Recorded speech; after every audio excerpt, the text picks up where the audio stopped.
All right, music fans, welcome back. It is Dave, the real music observer, observing real music in real time for real people just like you right there, and yours truly right here.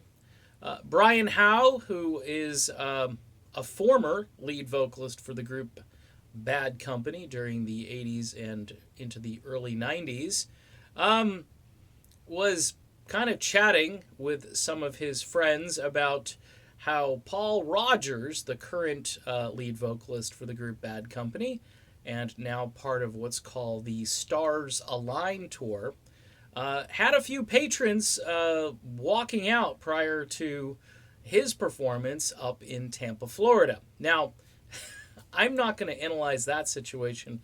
I would say, folks, you probably should have stayed to hear Paul sing. I do believe that Paul Rodgers is one of the finest vocalists of all time. He's also aged particularly well. He looks good for a guy, 68 years old, and can pretty much sing anything he wants to sing. You got Ann Wilson and Jeff Beck on this tour as well.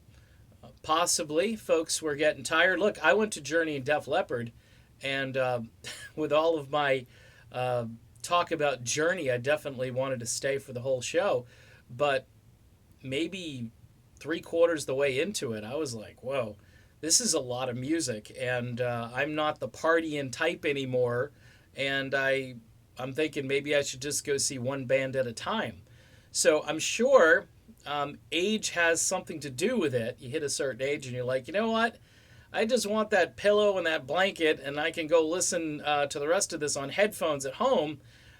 So Brian, good move, I guess, in a way, because what he's doing is he's calling attention to the fact that he was also in Bad Company, and people, these two factions, they don't see eye to eye to some degree. I think as the years have unfurled, however, people appreciate both versions of Bad Company. That's what I've been noticing. People appreciate what Brian did. People obviously had already appreciated what Paul had done.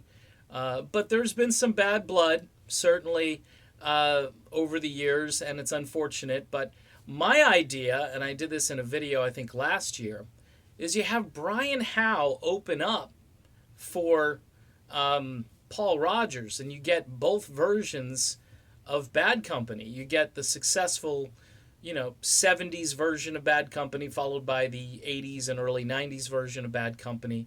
Unfortunately, chronologically, it kind of goes backwards if you have Brian first and Paul second. You could, I know it would be a frightening thing for some folks, but you could have Paul start and just do a chronological look at Bad Company.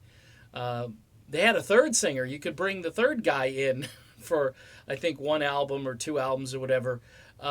Later on, after the band broke up, after the whole Brian thing imploded, and then there's this other guy named Hart, and he was in the group for a while too. You could have him show up maybe, but I think you'd probably lose some folks with that stuff. But if you did the 70s stuff and the 80s stuff, early 90s, Here Comes Trouble. I mean, you got to look at these Brian Howe albums: Fame and Fortune, Dangerous Age, Holy Water, and Here Comes Trouble. These are all terrific albums, especially when you look back and then you see how music has devolved to some degree.